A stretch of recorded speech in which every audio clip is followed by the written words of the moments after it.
UP की सियासत ने जबरदस्त करवट ली है। चुनावी समीकरणों की साध के लिए मायावती और अखिलेश यादव ने 25 साल बाद हाथ मिला लिया है।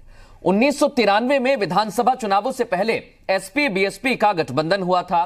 तब दोनों दलों ने मिलकर 176 सीटों पर जीत हासिल की थी और गठबंधन ने अंगड़ाई जो ली उससे बीजेपी को लड़ाई से बाहर कर दिया था। अब एक बार फिर 2019 के रण से पहले दोनों दल एक साथ आ गए हैं। हालांकि 25 साल पहले और 25 साल बाद की तस्वीर एक दूसरे से एकदम जुदा है। तब मुलायम और कांशीराम थे, अब अखिलेश और मायावती हैं। तब सामने कल्याण सिंह का चेहरा था, अब सामने मोदी हैं। तब लखनऊ की लड़ाई थी, अब दिल्ली की दूरी तय करनी है। सवाल यही कि लोकसभा चुनाव में दोनों दलों का मेल क्या बीजेपी के खेल को बिगाड़ देगा? मौजूदा सियासी समीकरणों के बीच गठबंधन कितना जरूरी है, कितनी मजबूरी है, और इन सब के बीच कांग्रेस की स्थिति उत्तर प्रदेश में क्या होगी? मेहमानों से इन्हीं कुछ सवालों पर चर्चा करेंगे, लेकिन उससे पहले आपको रिपोर्ट दिखाते हैं।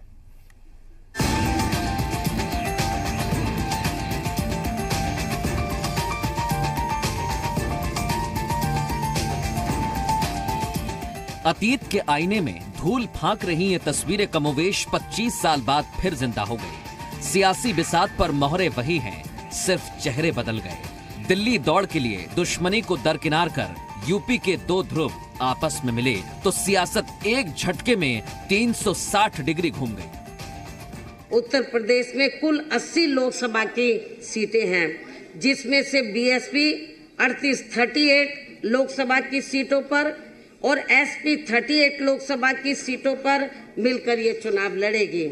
और 2 लोकसभा की सीटें हमने अभी 1-2 और पार्टियों के लिए छोड़ दी है। इनके अलावा 2 और शेष बची सीटें अर्थात अमेठी व रायबरेली, ये दोनों लोकसभा की सीटें हमने कांग्रेस पार्टी के साथ बिना कोई गठबंधन किए हुए ही इस पार्टी के लिए छोड़ दिए हैं। आज से समाजवादी पार्टी का प्रत्येक कार्यकर्ता इस बात को गांठ बांध ले कि आदरणीय मायावती जी का सम्मान मेरा सम्मान है, और अगर भाजपा का कोई भी नेता आदरणीय मायावती जी का अपमान करता है तो समझ लेना कि वो अपमान आदरणीय मायावती जी का नहीं बल्कि मेरा अपमान हुआ है। सियासत स्वार्थ के लिए है और स्वार्थ सत्ता के लिए। बस यही मंत्र मिशन 2019 में फूंका जा रहा है। अब इसे डर कहें, मोदी मैजिक का असर कहें या मजबूरी, नाम जो भी दें, मगर सच यही है, अब 36 का आंकड़ा नहीं, सवाल सिर्फ 38 का है। तैयारी 50-50 सत्ता की सेंचुरी की है। वैसे भी संभावनाओं की सियासत के कई सिरे होते हैं और 1995 के गेस्ट हाउस कांड के बाद बनी गठबंधन की सियासी तस्वीर से बड़ी गवाही और क्या होगी? ये सारे मिलकर अब देश में एक मजबूर सरकार बनाने में जुट गए हैं। वो नहीं चाहते कि देश में मजबूत सरकार बने और उनकी दुकान फिर बंद हो जाए।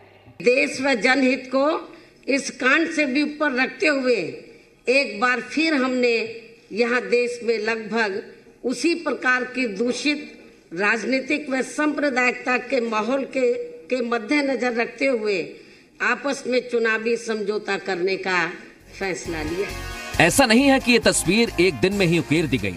गुणा गणित तो यूपी में उपचुनाव फॉर्मूले के हिट होने के बाद से ही शुरू हो गए थे। एसपी बीएसपी साथ आए तो कमल पर कयामत आ गई थी। इसी फॉर्मूले को 2019 में फिट किया जा रहा है। ये बात बीजेपी के दिग्गज समझ रहे हैं, इसलिए वार की धार भी तेज है। ये पूरे लोग एक हो रहे, जो एक दूसरे की तरफ देखते नहीं थे, नमस्कार तक नहीं करते थे, जो गले में हाथ डालकर घूमने का नाटक कर रहे, इनकी दोस्ती क्यों बनी है? अगर इनके दोस्ती के सही किंग मेकर कोई है तो हम हैं। जो लोग आज गठबंधन की बात करते हैं, मित्रों, ये गठबंधन वास्तव में इस देश में अराजकता पैदा करने, राजनीतिक अस्थिरता को जन्म देने, राजनीतिक अव्यवस्था को बढ़ाने, भ्रष्टाचार को बढ़ाने का गठबंधन है। साफ है, यूपी में अब शुरू हुई है असली महाभारत। बीजेपी के निशाने पर गठबंधन है और गठबंधन के निशाने पर सिर्फ मोदी। मगर सवाल यह भी कि कांग्रेस कहां है? दरअसल महागठबंधन के आकार लेने का सियासी सपना साकार नहीं हुआ। चुनावी खेल ऐसा हुआ कि गठबंधन के गणित में कांग्रेस फेल हो गई।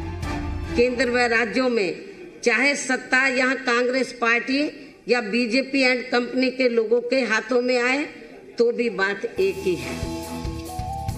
साफ है, 12 जनवरी को यूपी की सियासत में वो हो गया जिसकी चंद महीने पहले सियासी पंडित कल्पना भर कर रहे थे।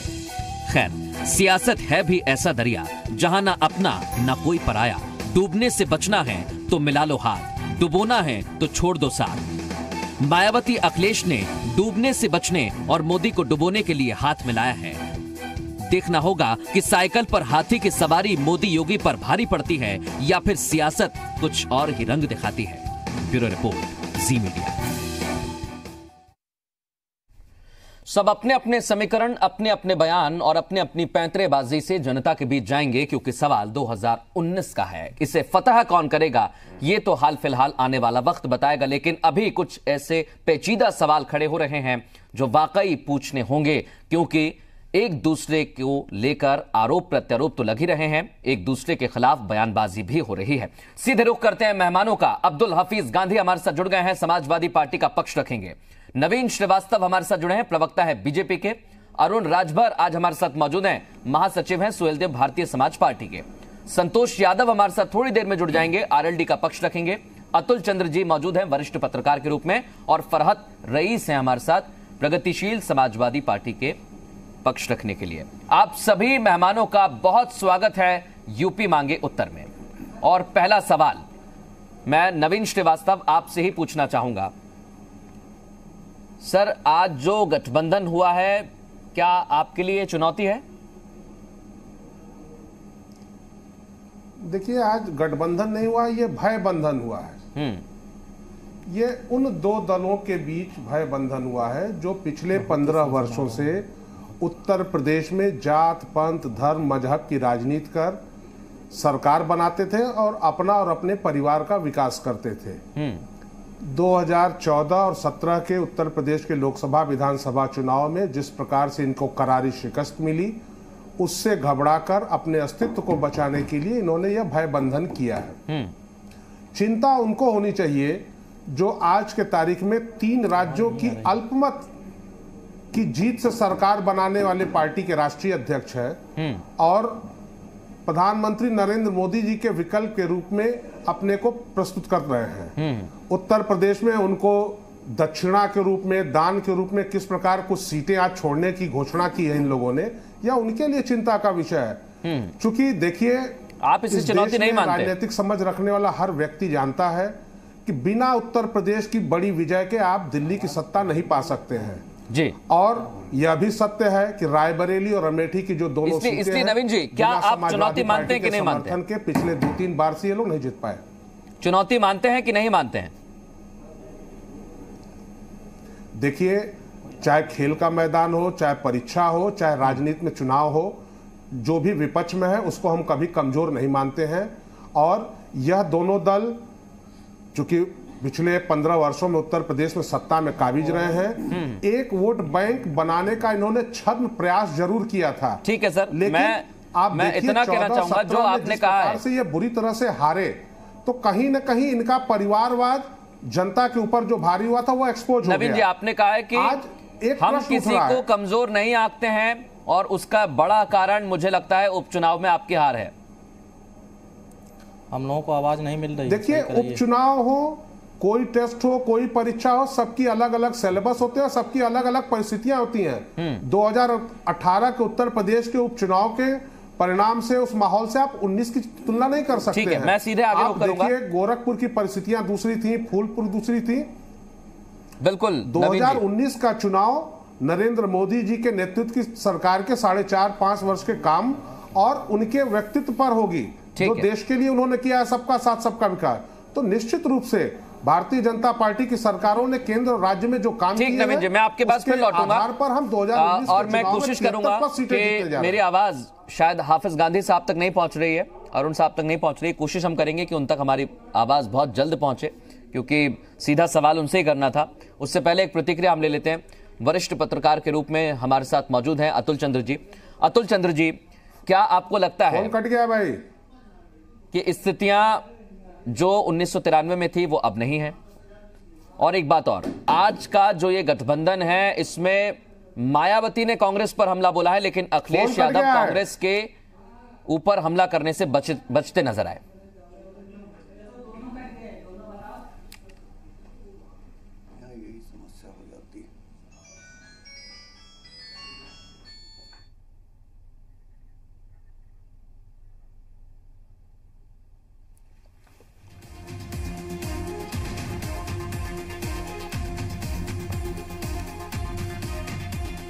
तो उपचुनाव पर एक गौर फरमा लेते हैं कि फॉर्मूला कैसा रहा है।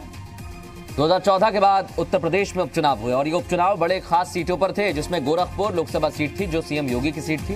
वहां पर भी एसपी ने जीत दर्ज की और बड़ा लंबा जीत का जो लगातार गोरखपुर में आंकड़ा चल रहा था बीजेपी का, उसे फ्लॉप साबित किया। नूरपुर विधानसभा सीट पर एसपी ने जीत दर्ज की। फूलपुर में एसपी ने जीता, हालांकि इसमें भी मायावती ने सपोर्ट किया था, आरएलडी भी उसके सहयोग में थी।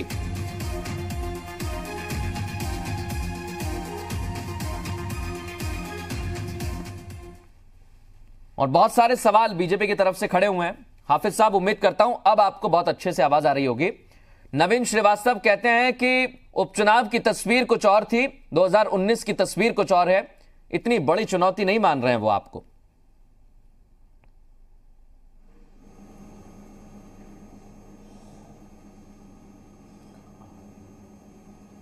गांधी साहब, आप सुन पा रहे हैं मुझे? जी मृदुल जी, सवाल कैसे है आपका ये?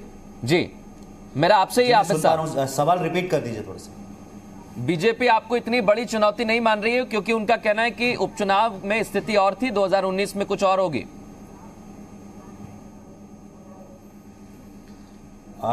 मृदुल जी, शायद नवीन जी ने अपने राष्ट्रीय अध्यक्ष जी को नहीं सुना। माननीय अमित शाह जी ने खुद माना है कि जो उत्तर प्रदेश के अंदर गठबंधन उभर रहा है, क्योंकि बहुत पहले का स्टेटमेंट है कि वो हमारे लिए चुनौती है। और इसीलिए आप देखिए कि आज जो भारतीय जनता पार्टी की राष्ट्रीय कार्यकारिणी चल रही है दिल्ली के अंदर, वहां हर एक वक्ता जो है गठबंधन पर बोल रहा है, गठबंधन पर निशाना वहां से साधा जा रहा है। तो इसका क्या मतलब है? अगर आप चुनौती नहीं मान रहे हैं तो राष्ट्रीय अध्यक्ष अमित शाह जी क्यों बोल रहे हैं? आज आपकी राष्ट्रीय कार्यकारिणी में हर एक प्रवक्ता, हर एक वक्ता क्यों जो है इस गठबंधन पर निशाना साध रहा है? और अगर चुनौती नहीं थी तो गोरखपुर में जरा सी हमने गिनती सही की, आपकी 25 साल पुरानी सीट हमने छीन ली। हमने फूलपुर की सीट छीन ली आपसे, कैराना में आपको हराया। तो 3 सीटों का प्रमाण हमारे पास है कि जरा सी गिनती सही करने पर आप धड़ाम से नीचे आ गए। और अगर आप जो आज पॉलिटिकल पंडित्स हैं या अलग अलग टीवी चैनल्स के माध्यम से जो सर्वे निकल कर आ रहे हैं, वो सर्वे ये बताते हैं कि इस गठबंधन की वजह से भारतीय जनता पार्टी 1 डिजिट पर आ जाएगी, 10 से नीचे आ जाएगी। एक सवाल और मेरा है, इसलिए भारतीय जनता पार्टी को आपने पानी पी पी के कोसना शुरू कर दिया है, वो पहले भी हम देख रहे थे, लेकिन कांग्रेस के साथ ऐसा क्या हो गया? ना काम बोल पाया सर आपका 2017 में, ना हाथ का साथ आपको पसंद आया। क्या इसलिए आपने मायावती के साथ हाथ मिलाया? देखिए मृदुल जी, राजनीति में गठबंधन होते हैं, समान विचारा के दलों के साथ गठबंधन होते हैं। मैं आपको बता दूं कि दूसरी तरफ चलिए, एनडीए 45-47 पार्टीज का गठबंधन है। उत्तर प्रदेश में भी बीजेपी ने गठबंधन किए और आज पिछले 5 साल में बड़ा सीधा सवाल है, 16 दल कांग्रेस को क्यों बाहर कर दिया? 5 दल इनको जो है धमकी देते रहते हैं कहीं ना कहीं। मैं आपसे पूछ रहा हूं सर, मैं बता रहा हूं कि राजनीति में गठबंधन होते रहते हैं। मैं आपको बिहार ले चलता हूं। बिहार में भारतीय जनता पार्टी ने 22 सीटें जीती थी और भारतीय जनता पार्टी सरकार चलाने के बाद मजबूत होनी चाहिए थी, लेकिन आज कमजोर नजर आती है। ये अपने सहयोगी जिन्होंने 2 सीटें जीती थी उनको ये 17 सीटें दे रहे हैं और इन्होंने 22 सीटें जीतकर 17 सीटें लड़ने के लिए तैयार हो गए। तो आप देखिए कि कमजोर, मेरा ज्ञान बढ़ा रहे हैं, थोड़ा ज्ञान मैं भी आपका बढ़ा दूं। पार्टी हुई है पूरे देश के अंदर। मुझे वो समय भी याद है जब मायावती ने आपको धोखा दिया। भारत में जो 10 हिंदी भाषी राज्य कहलाते हैं उनमें भारतीय जनता पार्टी ने करीब मायावती का राजनीतिक इतिहास हम देखें तो वो सभी को धोखा देते आई हैं। सरकार बनाते वक्त पहले के कार्यकाल को पूरा कर लेती हैं, उसके बाद सरकार गिर जाती है। देखिए बीच में क्या ऐसा कोई कांग्रेस के साथ हुआ?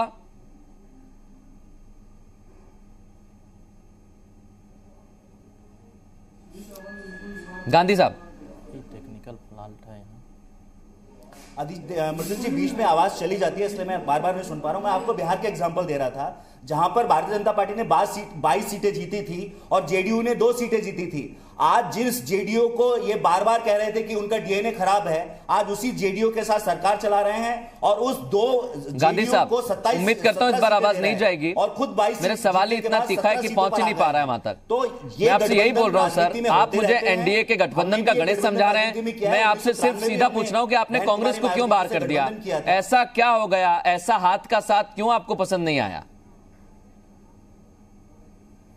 देखिए, यदि आपने आज का प्रेस कॉन्फ्रेंस देखा हो, दोनों ही राष्ट्रीय नेताओं ने यह साफ किया है कि उन्होंने कांग्रेस को क्यों नहीं लिया।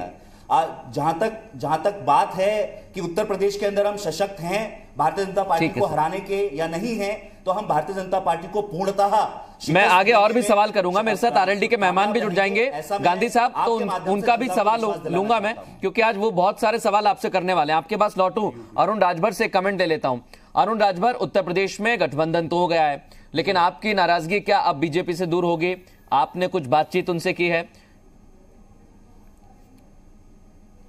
देखिए, ये गठबंधन का दौर देश गुजर रहा है गठबंधन से, और हर पार्टियों का इस देश में स्वतंत्रता है कि वो किसी से गठबंधन कर सकती है। लेकिन आज की जो घटनाक्रम हुई है, मैं इस पे बताना चाहूंगा, कल तक सपा और बसपा अकेले अकेले हक मारती थी, हक को लूटती थी। लेकिन जब इन लोग देखे कि हम पूरी कामयाब नहीं हो सकते हैं, तो आज एकजुट होकर के अब दोबारा लूटने की तैयारी कर रहे हैं। अब उसमें भारतीय जनता पार्टी को इसमें यह सोचने की जरूरत है कि अब ये रणनीति बनाने की जरूरत है कि जिन वोटों को लेकर के ये भौकाल बना रहे हैं, माहौल खड़ा कर रहे हैं, उसी वोट पर हम सिर्फ फोकस कर दें। जो राजभर है, प्रजापति है, पाल है, गोंड है, कश्यप है, धनगर है, अर्कवंशी, ऐसे जो छोटे छोटे जातियां हैं जिनकी वोट एक एक लोकसभा सीटों में 6 लाख, 7 लाख, 8 लाख है, बस इसी पर हम अपना ध्यान केंद्रित कर दें। मैं बता रहा हूं कि जो गठबंधन बन रहे हैं, इनकी हवा न निकल जाए तो फिर आप कहिएगा कि राजनीति में क्या हो रहा है, क्योंकि सब लोग सिर्फ वोट पर ही डिपेंड हैं। ये लोग सोच रहे हैं कि यादव मिल जाएगा, दलित मिल जाएगा, मुसलमान मिल जाएगा, हम जीत जाएंगे, लेकिन इससे कुछ नहीं हो सकता। जो मैं अति पिछड़े, अति दलित की बात कर रहा हूं, भारतीय जनता पार्टी सिर्फ सामाजिक न्याय समिति की रिपोर्ट अब 1 महीने के अंदर लागू कर दे, 10 दिन के अंदर लागू कर दे, उसके बाद आपकी भी स्थिति साफ हो जाएगी। आपने कहा है कि एक दूसरे को लूटने का काम करेंगे। गांधी साहब, अब देश की जनता और प्रदेश की जनता किस तरफ सोच रही है, इस पर कमेंट आपका लूंगा मैं आऊंगा। अरुण राजभर के कमेंट ले लेता हूं, उसके बाद मैं वापस आपके पास आऊंगा। देंगे तो अपने आप, ये तो दुखी लोग हैं, ये सपा बसपा से दुखी लोग हैं, जो अति पिछड़े समाज के लोग हैं, अति दलित के समाज के लोग हैं, ये तो दुखियारे हैं। हम इनकी दुख को सिर्फ समझ लें तो हमको तो ठीक है। अरुण राजभर, मैं आपके पास फिर लौटूंगा। फरहत रईस हमारे साथ मौजूद है। और देश अरुण राजभर जी होने जा रहा है कि अरुण राजभर जी, सुन लिया मैंने सर, आपको आरक्षण को लेकर आपकी सीधी पार्टी की लाइन है, लेकिन मैं आपको बता दूं, बीजेपी से सवाल करूंगा, बीजेपी यही कहेगी कि हमने इसके बारे में सोचा है, हम बात करेंगे। हमारे साथ मौजूद है फरहत साहब, आपको मेरी आवाज आ रही है? बिल्कुल। फरहत साहब, आपको तो पूछा भी नहीं कि हाथ मिला लीजिए, आ जाइए, बाहर ही कर दिया गठबंधन से।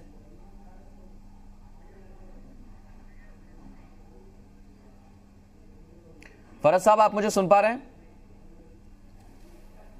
हाँ, बोलिए जी, कहिए। देखिए, ये मौका परस्ती का गठबंधन है, और आज एक चीज एकदम क्लियर हो गई। जिस तरीके से अखिलेश जी की बॉडी लैंग्वेज थी, अब वो लीडर से रीडर हो गए हैं। अब वो सिर्फ पन्ना पलट करके सिर्फ बोलने वाला काम कर रहे थे, आज दिखाई दिया। और निश्चित तौर पर एक समाजवादी के तौर पर लोगों को बड़ा अफसोस हुआ होगा, जिस तरीके से बहन जी ने काशीराम जी का नाम कोट किया, लेकिन अखिलेश जी ने कहीं पे भी नेताजी मुलायम सिंह यादव का नाम कोट नहीं किया। और ये गठबंधन नहीं है, ये किसी भी तरीके का गठबंधन नहीं, ये वोटों का सौदा किया गया है। अल्पसंख्यकों का और पिछड़ों का केवल सौदा किया गया है। ये सीबीआई के डर से इन भारतीय जनता पार्टी ने इनको लगाया कि कांग्रेस और प्रगतिशील समाजवादी पार्टी को रोकने के लिए ये काम क्या आप कांग्रेस के साथ जा रहे हैं? फरहत साहब, क्या आप कांग्रेस के साथ जाने वाले हैं? बिल्कुल भारतीय जनता पार्टी को हराने के लिए निश्चित तौर पे हम जनता के बीच में जब जाएंगे तो ये पिक्चर एकदम क्लियर करके जाएंगे कि हमें भारतीय जनता पार्टी को हम ही हराने जा रहे हैं। ठीक है, मैं एक छोटा सा कमेंट इस पर गांधी साहब आपका लेना चाहूंगा। फरहत साहब, ये वोटों का सौदा किया है गांधी साहब आपने, आपके सहयोगी कह रहे हैं जो लंबे समय तक आपके साथ रहे।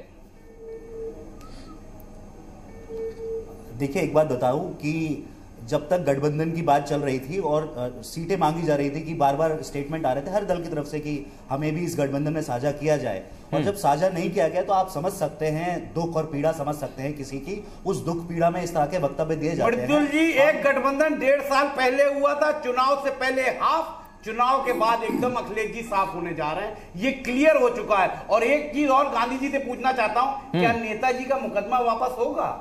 आज के दौर में अभी समय अच्छा है, करा लीजिए, कहां बुढ़ापे में कोर्ट के चक्कर लगाने पड़ेंगे। और सपा और बसपा ने जो मुकदमे लिखा रखे हैं लोगों के ऊपर, वो भी वापस करा दीजिए। गांधी साहब, आज बहुत खुशी का मौका है, मैं किसी राजनीतिक मैं आज बहुत खुशी का मौका है, मैं किसी राजनीतिक दल पर कोई कटाक्ष नहीं करने वाला हूं, लेकिन इतना जरूर नहीं, राजनीतिक दल की बात नहीं कर रहा हूं मैं नेताजी की बात कर रहा हूं साहब, मैं जिन्होंने समाजवादी पार्टी बनाई है। मैं आपको सुन रहा हूं, आप भी सुनिए, हम अपनी बात अपने अपने वक्त में कह सके तो अच्छा होगा। तो मैं कह रहा हूं कि आज बहुत खुशी का मौका है, किसी राजनीतिक दल पर कटाक्ष करने की बात नहीं है, लेकिन समाजवादी पार्टी, बहुजन समाज पार्टी और भी जो अन्य दल इसमें आएंगे वो सक्षम है भारतीय जनता पार्टी को पराजित करने के लिए, और हमने उत्तर प्रदेश के अंदर दिखाया है ये, हमने रिजल्ट्स दिए हैं, और हम कह रहे हैं कि भारतीय जनता पार्टी ने जिस हालात में आज जिनका इतिहास खराब हो, जो मोदी जी का प्रचार करने जाती है, गुजरात में मोदी जी का प्रचार किया, 3 बार भाजपा बंगला तो आपको भी मिला है, मंत्री बनी, उसके बाद जिम्मेदारी समाजवादी पार्टी कहती है बंगला आपको मिल गया है, या फिर बीजेपी ने बंगला आपको दे दिया। देखिए अब फरज साहब, देखिए फरज साहब की बंगला तो हमारे पास मायावती जी का मिला ही नहीं है, लोग सिर्फ झूठ बोलने का प्रचार कर रहे हैं, सुरक्षा भी लोग बताते हैं। गांधी जी को सुन लीजिए, उसके बाद मैं अतुल चंद्र जी के पास जाऊंगा, उसके बाद नवीन जी आपके पास आऊंगा।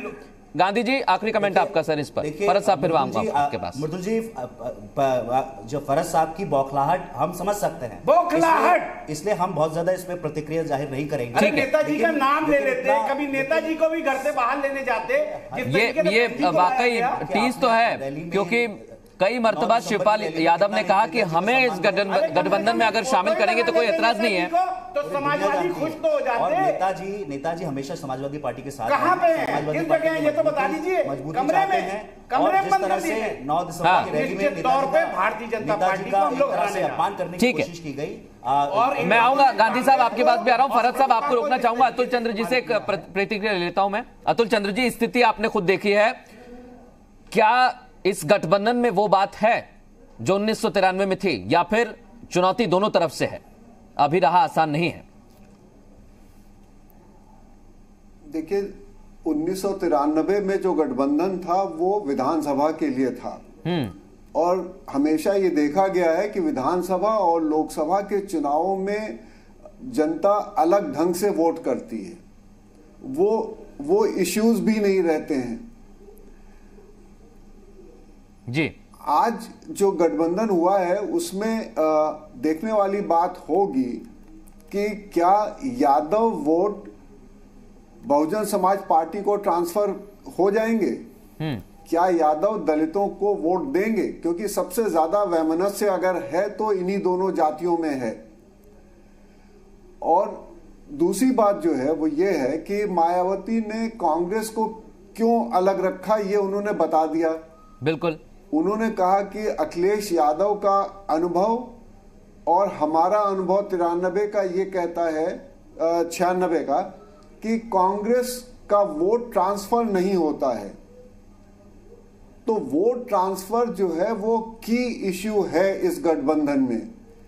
कितना वोट ट्रांसफर होगा बीएसपी का एसपी को और एसपी का बीएसपी को, इसके ऊपर इस गठबंधन की सफलता निर्भर करेगी। एक चीज और मैं अतुल चंद्र जी आपसे पूछना चाहता हूं, जब पिक्चर में हाँ, मैं कांग्रेस को लेकर ही पूछ रहा हूं कि मायावती ने तो कांग्रेस के लिए बहुत कुछ कहा, लेकिन अखिलेश यादव थोड़ा बचते नजर आए। क्या ये भी कोई रणनीति हो सकती है कि आने वाले समय में कुछ दिक्कत हो तो कांग्रेस के साथ चले जाएं? बिल्कुल, ये भी एक रणनीति का हिस्सा है। जब अखिलेश यादव ने मायावती के प्राइम मिनिस्टर बनने के ऊपर प्रश्न पर खामोशी जाहिर कर दी, तो उससे ये लगता है कि कांग्रेस के लिए वो अपना ऑप्शन अभी खुला रखे हैं। बिल्कुल। और ये देखना ये होगा कि कांग्रेस पूरे 80 सीट पर कैंडिडेट उतारती है या समाजवादी पार्टी की कुछ सीट्स को छोड़ करके बाकी सीट्स पर कंटेस्ट करती है, यानी 65-70 कुछ ऐसी सीट्स लेकर के वो चुनाव लड़े। कोई जरूरी नहीं कि कांग्रेस 80 सीट पर लड़े। तो कांग्रेस और एसपी में कहीं ना कहीं अभी हमको एक लाइन बनी हुई नजर आती है कि दोनों में कुछ पर्दे के पीछे बातचीत हो करके सीटों का बंटवारा या उसके ऊपर अंडरस्टैंडिंग हो जाए। और इस गठबंधन में अभी आरएलडी भी पिक्चर में नहीं है। अतुल चंद्र जी, हमने तो आरएलडी के मेहमान को बुलाया भी था, लेकिन मुझे लगता है कि अब आरएलडी कुछ और नई रणनीति बनाने में जुट गई होगी, इसलिए शायद वो हमारे बीच इस वक्त नहीं है, क्योंकि उनके पास अब कुछ रहा भी नहीं है। मैं नवीन जी आपके पास फिर आऊंगा और गांधी साहब की उस बात को कोट करूंगा जिसमें उन्होंने कहा कि अगर आप चुनौती या कमजोर नहीं मानते तो आज एक सिरे से अमित शाह हो, प्रधानमंत्री नरेंद्र मोदी हो, योगी आदित्यनाथ हो मुख्यमंत्री, या फिर केंद्रीय मंत्री नितिन गडकरी हो, सभी ने गठबंधन की बात की। तो कांग्रेस से ज्यादा आपको इनसे डर लग रहा है क्या? देखिए, हफीज जी ने, मैंने पहले ही, अब जो प्रश्न किया मैंने पहले ही कहा कि जब हम खेल के मैदान में उतरते हैं, चुनाव में उतरते हैं, तो 50 मत पाने वाला भी जो प्रत्याशी होता है वो भी हमारा विपक्षी होता है, वो भी एक चुनौती होता है। तो मैं इसलिए नहीं कह रहा हूं कि आप बहुत बड़ी चुनौती है। मैं एक प्रश्न पूछना चाहता हूं, जैसा अभी आज मायावती जी ने भी कहा और हमारे सपा के मित्र भी कह रहे थे। मायावती जी ने प्रेस कॉन्फ्रेंस की शुरुआत ही की 2 जून की घटना से कि उसको भुला के हम आगे बढ़ रहे हैं। निश्चित रूप से आप 2 जून की घटना को भुला देंगी, चूंकि वो आप एक तरह से अब आपका पारिवारिक हो गया। और जो अखिलेश यादव सत्ता के लिए चाचा को आउट कर सकते हैं, आज बुआ इन हुई तो पापा आउट हो गए। आप देखिए गठबंधन का, भयबंधन का जो प्रेस कॉन्फ्रेंस हुआ, उसकी बैकड्रॉप में जो तस्वीरें लगी थी, दोनों दलों के संस्थापक माननीय कांशीराम जी और मुलायम सिंह जी की तस्वीर तक नहीं थी। तो आप समझ सकते हैं कि यह किस प्रकार का भयबंधन है। दूसरी चीज, ठीक है आपके समझौते हो गए, लेकिन आप इसी लखनऊ शहर में, मैं 2 चीजें आपको बताना चाहता हूं। एक पार्क है जनेश्वर मिश्रा पार्क, मायावती जी की सरकार में उस पार्क का नाम होता था कांशीराम पार्क, आज पार्क का नाम बदल के जनेश्वर मिश्रा पार्क रख दिया गया। लखनऊ में एक बड़ी सड़क है जिसको लोहिया पथ के नाम से कहा जाता है। मायावती जी की जब सरकार आई थी तो लोहिया पथ का भी नाम बदल के कांशीराम जी के नाम पर करने का प्रयास हुआ था, वो तो हाईकोर्ट की वजह से रुक गया। तो इस प्रकार के जो पूर्व में आपने किया है, आपने जिस प्रकार से एक भेदभाव, मैं सीधे पूछ लेता हूं गांधी साहब, इतनी सारी नाराजगी है तो क्या यह अवसरवादी गठबंधन है? देखिए नवीन जी बहुत सारी बातें कहेंगे। मैं समझता हूं कि प्रेस कॉन्फ्रेंस के माध्यम से बहन जी ने सभी बातों का जवाब दे दिया और उन्होंने कहा देश हित में, और जिस तरह से आज राजनीतिक इस्तेमाल हो रहा है विभिन्न सेंट्रल एजेंसीज का, जिस तरह से संवैधानिक संस्थाओं को कमजोर करने की कोशिश की जा रही है, जिस तरह से सीबीआई वर्सेस सीबीआई हो रहा है, जिस तरह से आरबीआई के गवर्नर इस्तीफा दे रहे हैं, जिस तरह से सुप्रीम कोर्ट के जजेस बाहर निकल के प्रेस कॉन्फ्रेंस कह रहे हैं और दुहाई दे रहे हैं कि संविधान को, और तो आपने इसलिए गठबंधन किया? ऐसी स्थिति सीबीआई के अफसर इस्तीफा दे रहे हैं, क्या आपने इसलिए गठबंधन किया? देश हित के लिए, देश हित के लिए जो हमारे निजी जो भी कारण रहते हैं उसको हमें कम आंकना होगा और देश हित में हमें बहुत सारे फैसले लेने पड़ते हैं। एक आज का गठबंधन हम समझते हैं कि देश हित में है और इसीलिए नवीन जी एक कमेंट देना चाह रहे हैं। फरज साहब आऊंगा आपके पास। नवीन जी कुछ कहना चाह रहे हैं गांधी साहब की जो है कहीं ना कहीं नींद उड़ जाएगी। नवीन जी, हफीज जी ने जो संवैधानिक संस्थाओं की चर्चा की, दिक्कत यह है आज के तारीख में इस देश में विपक्ष में जो भी पार्टियां हैं, चुनाव हार जाएंगी तो ईवीएम खराब है, चुनाव आयोग सरकार के नियंत्रण में है, न्यायालयों के फैसले विपरीत आएंगे तो न्यायालय खराब है, न्यायालय वो है। उसी प्रकार से माननीय उच्च न्यायालय प्रयाग के निर्देश पर जो सीबीआई इंक्वायरी हो रही है उसमें आपके खिलाफ साक्ष्य मिले हैं। सीबीआई आपके दरवाजे यादव का कोई नाम नहीं है सर। नवीन जी, अगर आप गलत नहीं तो डर क्यों रहे हैं आप? क्या अखिलेश यादव का नाम एफआईआर में है? एफआईआर में नहीं है, लेकिन उनकी सरकार के समय में यही तो कहना है सर, सरकार के भ्रष्टाचार हुए, उत्तर प्रदेश का बच्चा एफआईआर में नाम नहीं है तो आप उनको क्यों कोट कर रहे हैं? मेरे हिसाब से गांधी साहब भी कुछ इस पर कहना चाह रहे हैं, उसके बाद अरुण राजभर आपके पास आ रहा हूं। इसलिए है मैं नाम नहीं ले रहा हूं, लेकिन मैं पूछ लेता हूं सर, समाजवादी पार्टी किसकी है? मायावती की तो है नहीं समाजवादी पार्टी, आप सीधे समाजवादी पार्टी का नाम ले रहे हैं। अध्यक्ष अखिलेश यादव उस समय खनन मंत्री थे। भय बंधन की तेजी आज इसलिए दिखाई गई कि कहीं अगली प्रेस कॉन्फ्रेंस किसी जेल में न करनी पड़े। नवीन जी सुन लीजिए, हाँ कहिए। राफेल घोटाले से बचने के लिए सीबीआई डायरेक्टर को हटा दिया जाता है, बावजूद इसके कि सुप्रीम कोर्ट इनकी गलती बता रहा है। राफेल तो बहाना था, मामा मिशेल को बचाना था। हफीज भाई कहां चक्कर में पड़े हैं? राफेल में आप नहीं फंसे। खनन और चंद्रकला पर जवाब दीजिए ना। ठीक है नवीन जी, जब सुप्रीम कोर्ट खनन और चंद्रकला पर जवाब दीजिए। सुप्रीम कोर्ट ने आपको एक दिन में हाईकोर्ट के निर्देश के बावजूद ई टेंडर न करा के 14 फाइलें मुख्यमंत्री खनन मंत्री के नाते किया, उसका जवाब दीजिए। यही है राफेल पर तो सर्वोच्च न्यायालय जवाब मुझे लगता है नवीन जी एक सेकंड, नवीन जी एक सेकंड। गांधी साहब आप अखिलेश यादव के उस कोर्ट को भूल रहे हैं। आप वकालत पढ़ाते भी हो। एक मिनट राफेल पर जब मैं फरहत साहब आपके पास से आ रहा हूं, एक मिनट नवीन जी सुन लीजिए। अरे गांधी जी आपने गलत राफेल पर जब सर्वोच्च न्यायालय का फैसला आ गया तब उसके बाद अखिलेश यादव ने कोर्ट किया राफेल को लेकर कि सुप्रीम कोर्ट कह रहा है तो ठीक कह रहा होगा। गांधी साहब आपको नहीं पता तो याद दिला देता हूं, अखिलेश यादव ने उसके बाद कोर्ट करके कहा था कि सुप्रीम कोर्ट का फैसला ठीक ही होगा, जो कह रहा है सुप्रीम कोर्ट ठीक कह रहा होगा। अरुण राजभर का एक इस पर कमेंट ले लेता हूं। गठबंधन हुआ और इनके बुद्धि विवेक भी गड़बड़ होने लगा। अरुण राजभर के पास आऊं, उससे पहले फरहत साहब कुछ कहना चाह रहे हैं। फरहत साहब सीबीआई एक मिनट गांधी जी, एक मिनट। इन्होंने कांग्रेस का विरोध किया था, हाँ। सुप्रीम कोर्ट के साथ गए थे। जो कांग्रेस बात कह रही थी वो समाजवादी ने नहीं कही। बिल्कुल नहीं, अब सुप्रीम कोर्ट ने जो फैसला कर दिया है वो फाइनल है। इससे ये प्रतीत होता है कि कहीं ना कहीं कांग्रेस से डरकर और प्रगतिशील समाजवादी से डरकर इन लोगों ने ये गठबंधन तैयार किया है, सिर्फ वोटों के ट्रांसफर की तैयारी करी। चलिए आज इस डिबेट में ये तो तय हो जाए कि डर किस बात का कर रहे थे। मैं बिल्कुल कह रहा हूं, बीजेपी कह रही है हमसे डर रहे हैं, आप कह रहे हैं हमसे डर रहे हैं। हाफिज साहब आप किसी से डर रहे हैं क्या? अस्तित्व खत्म होता दिखाई दे रहा है। मैं पूछ लेता हूं, हाफिज साहब किसी से डर रहे हैं क्या?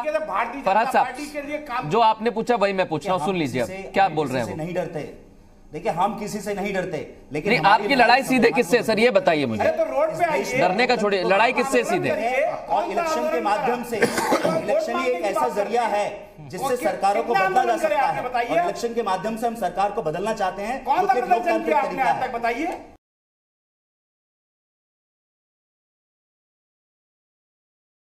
चल जाएगा कौन पिक्चर में? पिक्चर इन्होंने ही तो बनाई है पूरी, सीबीआई से डर के। ठीक है, सीबीआई से डर के पिक्चर बनी है। अब पिक्चर में कौन है कौन नहीं है तो जनता तय करेगी। अरुण राजभर हाल फिलहाल क्या आप भी पिक्चर में है कि नहीं है? देखिए हमारे तो स्पष्ट हमारे राष्ट्रीय अध्यक्ष माननीय ओम प्रकाश राजभर जी का कहना है कि भारतीय जनता पार्टी के हम साथ हैं। हाँ। और हम एनडीए के साथ 2017 में शामिल हुए, सरकार बना करके आए हैं। हम 2019 नहीं 2024 तक इनके साथ रहना चाहते हैं। सर परसों उन्होंने बोला कि अगर हमारी बात नहीं मानी तो 80 सीटों पर अकेले चुनाव लड़ेंगे। हाँ स्पष्ट उन्होंने कहा है कि 100 दिन का अल्टीमेटम इस मुद्दे पर दिया है कि जिस मुद्दे पर हम समझौता करके आए थे। हाँ। कि वह सामाजिक न्याय समिति की रिपोर्ट पर ही हमने 100 दिन का अल्टीमेटम दिया है कि 100 दिन के अंदर अगर इस चीज को आप लागू नहीं करते तो 2019 सर 82 या 81 दिन की तो सरकार बची है, आपने 100 दिन का अल्टीमेटम दिया और 11 दिन बीत गया है, 89 दिन बचे हैं। हाँ। 89 दिन बचे हैं। मैं तो और कम कह रहा हूं सर, 80 बचे। इंतजार हम करेंगे 89 दिन के बाद हम लोकसभा के 80 सीटों पर तैयारी कर रहे हैं। लेकिन उत्तर प्रदेश में जहां तक है कि गठबंधन की सामाजिक समीकरण आप उठा के देखिए। हाँ। 2017 में जब हम लोग सरकार बना के आए तो सामाजिक समीकरण पर आए थे। जैसा कभी वरिष्ठ पत्रकार साहब कह रहे थे कि यादव का वोट चला जाएगा दलित के पास, ये कभी नहीं जा सकता है क्योंकि आपस में बड़ी खुन्नस है इनके अंदर। जितना उत्पीड़न दलित के साथ यादव समाज के लोगों ने किया है उतना उत्पीड़न किसी ने नहीं किया है। इस चीज को अच्छी तरीके से जानते हैं। ये बेहतर मुझे हाफिज साहब बता पाएंगे, उसके बाद मैं नवीन जी के पास आऊंगा। हाफिज साहब से एक बहुत छोटा कमेंट। पार्टी को हम समझाना इसी बात को चाह रहे हैं कि सिर्फ सामाजिक समीकरण को पुनः साध लीजिए और पुनः हम 2019 में अपनी सरकार बना लेंगे। ठीक है, ये भी नहीं पता कि इनको साथ चलना है या दूर हटना है।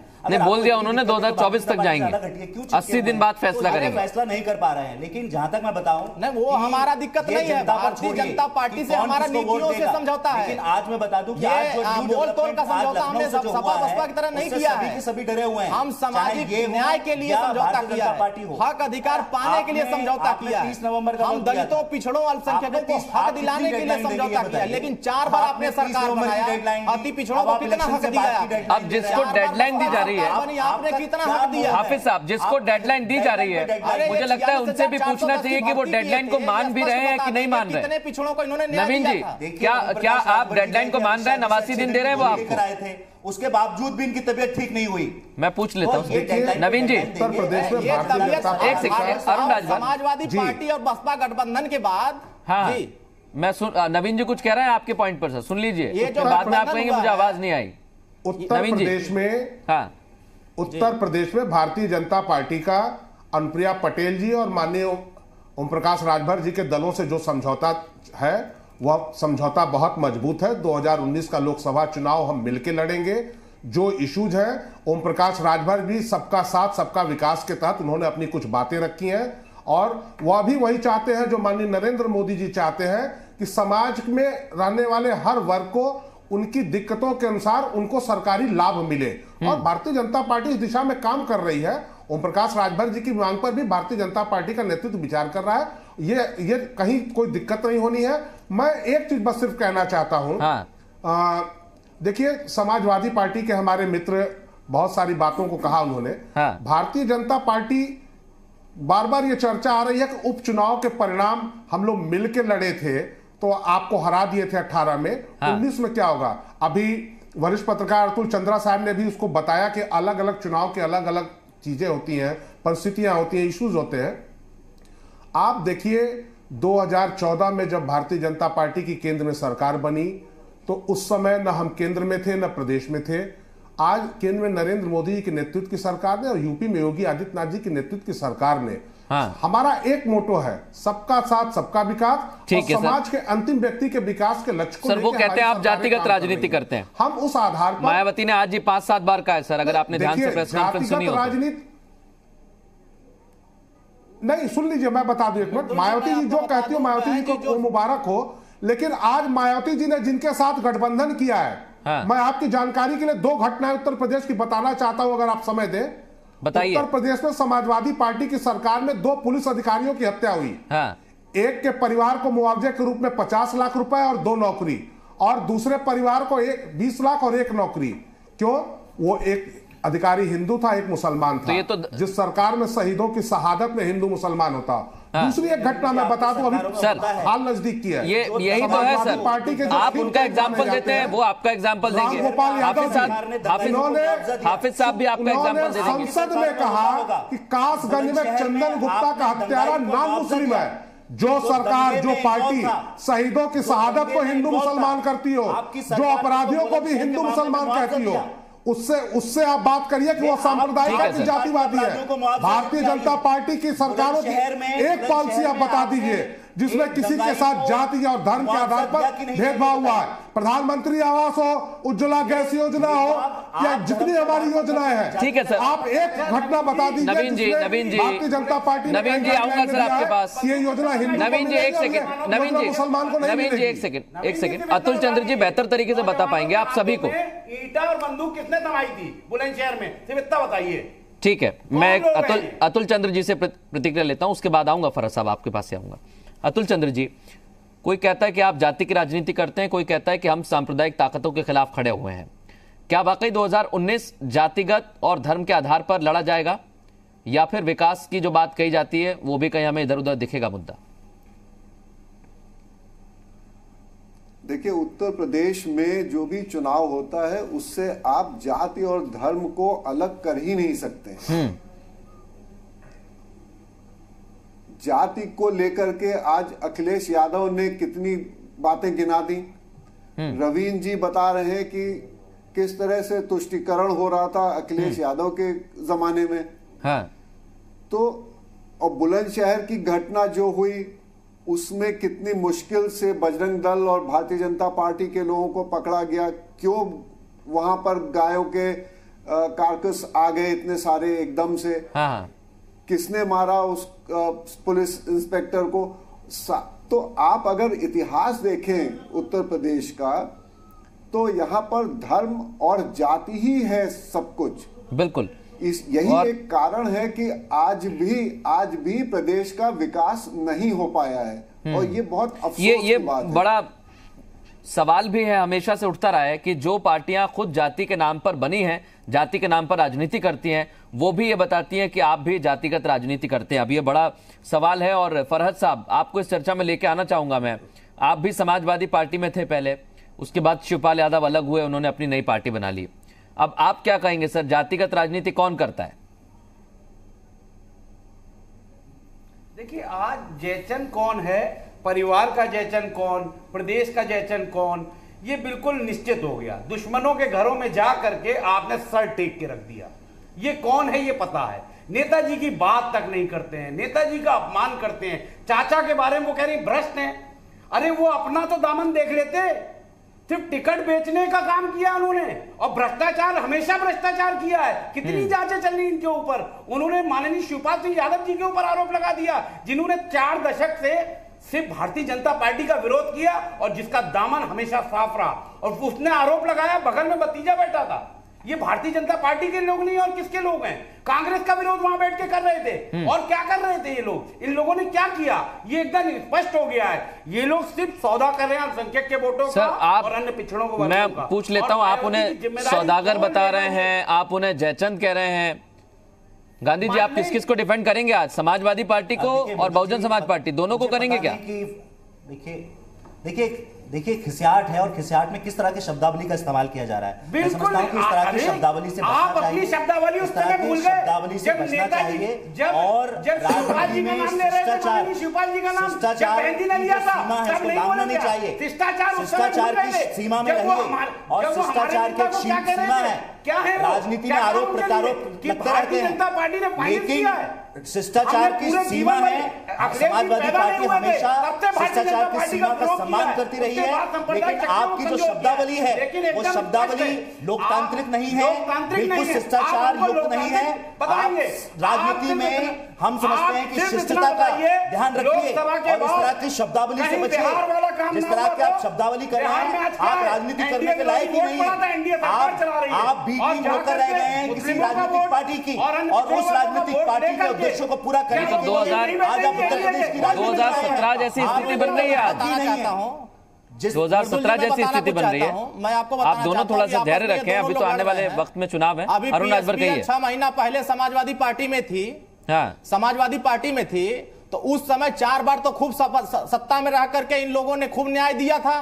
थाने से लेके, तहसील से लेके, ब्लॉक से लेके जितनी भर्तियां थी सिर्फ एक जाति को।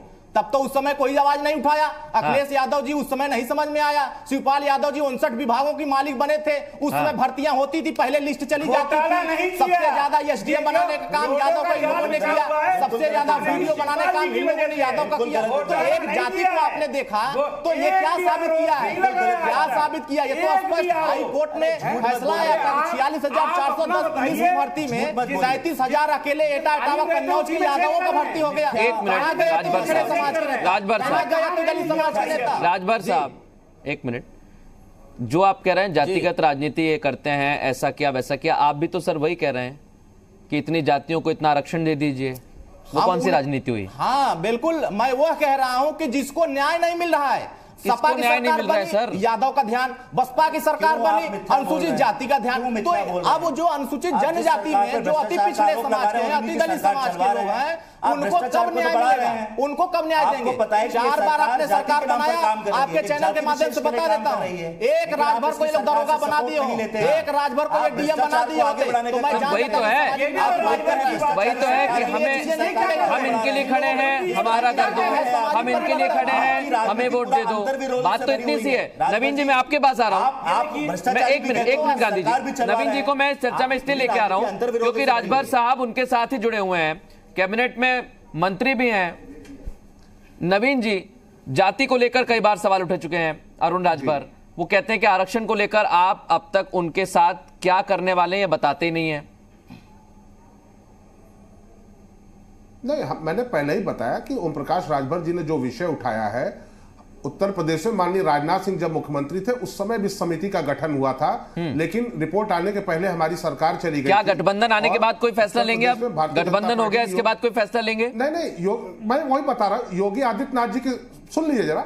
योगी आदित्यनाथ जी की सरकार बनने के बाद हमने कमेटी बनाई, उसकी रिपोर्ट आ गई है, उस पर विचार भी चल रहा है। वह एक विषय वो हम कर लेंगे। मैं एक चीज ये कहना चाहता हूं, राजनीतिक बात नहीं, ये उत्तर प्रदेश प्रभु श्री राम, प्रभु श्री कृष्ण, कबीर की जन्मस्थली, भगवान बुद्ध की कर्मस्थली है, और यहां पर वह कोई व्यक्ति, कोई पार्टी, दल आगे नहीं बढ़ सकता है जो अपने गुरुओं का, अपने परिवार के अग्रजों का अपमान करते हो। मैं सिर्फ इसलिए कहना चाहता हूं कि आज जिन दो दलों का भय बंधन हुआ, अब ये भय बंधन है या फिर ये गठबंधन कुछ कमाल कर पाएगा जैसा 1993 में किया था, या हालात कुछ और होंगे, ये देखना होगा। फिलहाल आप सभी का बहुत शुक्रिया अपनी अपनी बात रखने के लिए, हमारे साथ इस खास चर्चा में शामिल होने के लिए।